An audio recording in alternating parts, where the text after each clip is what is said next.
প্রিয় দর্শক, আসসালামু আলাইকুম।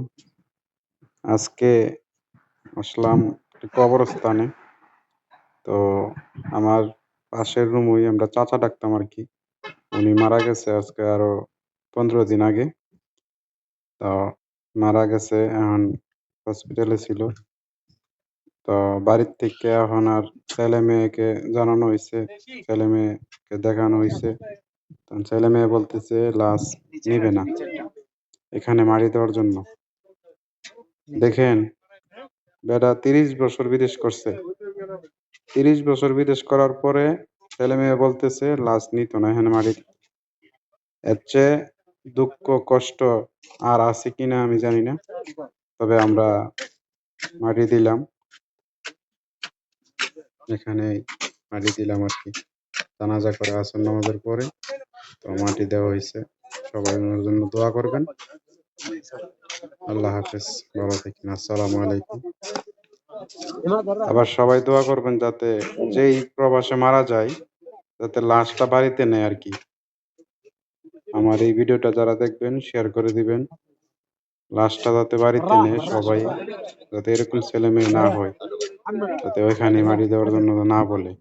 এই মুসলমান, আপনি কি মারা যাবেন না? এক সময় যাবেন না? হয়তো বা কোনো গরমকালে আপনি মারা যাবেন, অথবা বর্ষাকালে মারা যাবেন।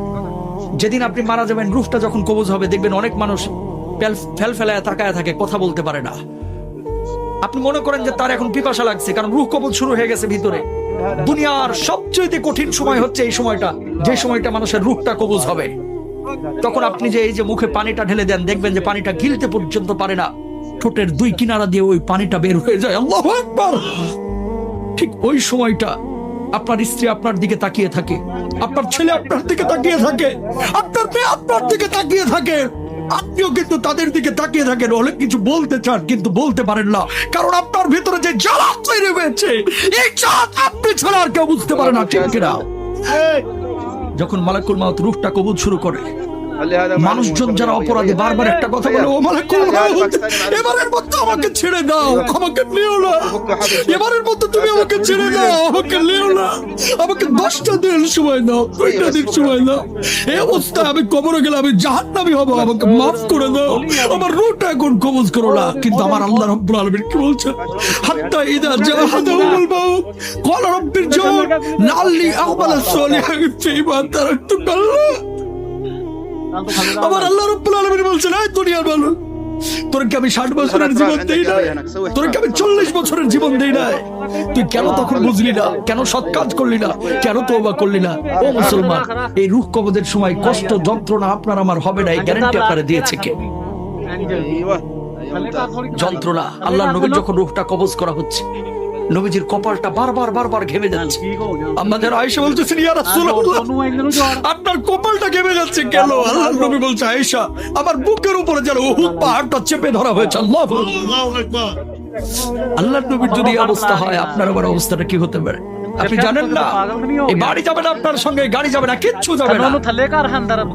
আপনি মারা যাবেন, ব্লেড দিয়ে আপনার জামা কাপড়গুলো কেটে খাটিয়ার উপরে আপনাকে রেখে, সন্তান সন্ততি বা আত্মীয় স্বজন বন্ধু বান্ধব ঘর থেকে লাশটা বাইর করে ওই বারান্দায় রেখে দেবে অথবা উঠানে রেখে দেবে। আপনার নাম ছিল আব্দুল কুদ্দুস, আব্দুর রহিম, সালমান, সাদমান, কত ভালো ভালো নাম। এখন কেউ আপনাকে নাম ধরে ডাকবে না, এখন আপনার নাম হয়ে গেছে লাশ। আপনার নাম কি? ওই মুয়াজ্জিন সাহেব মাইকে যে ঘোষণা দিবে, সেদিন আপনার নামের শুরুতে একটা ডিগ্রি লেগে যাবে, ডিগ্রি। সেদিন আপনাকে আর বলবেন আব্দুস সালাম সাহেব দুনিয়া থেকে বিদায় নিয়েছে, বরং বলবে মরহুম আব্দুস সামাদ আজকে দুনিয়া থেকে বিদায় নিয়েছে।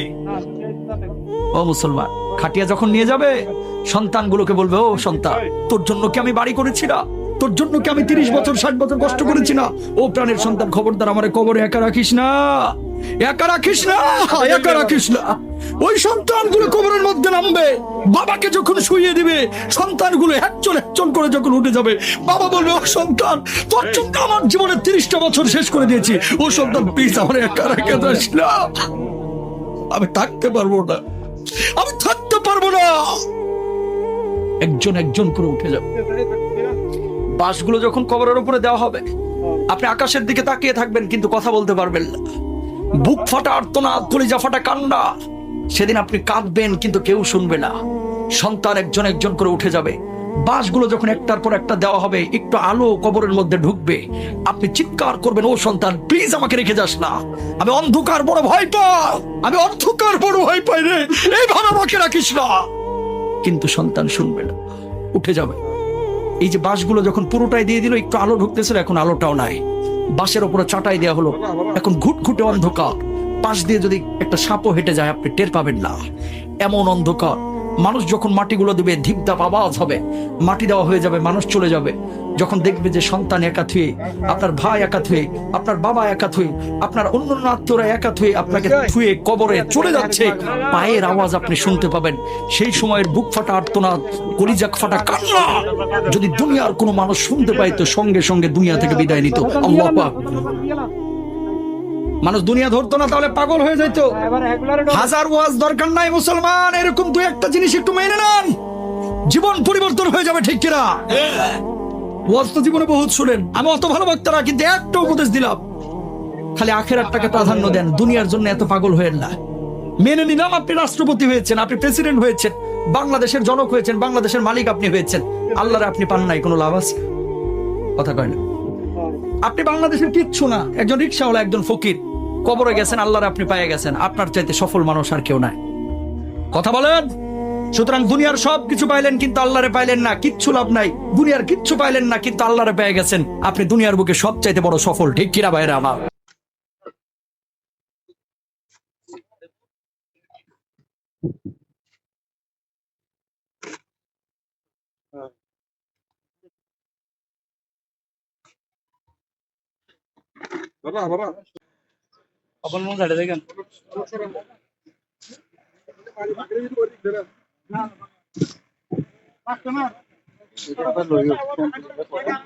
দেন দেন দেন, আপনি দেন, মাটি লাগবে।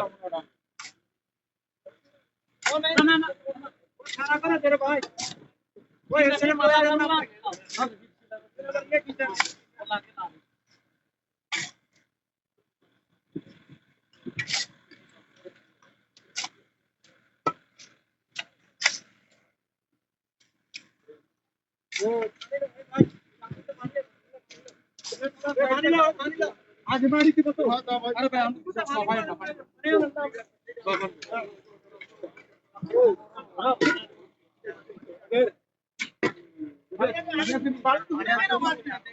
না, আগে বাড়ি চলো, বাড়ি চলো।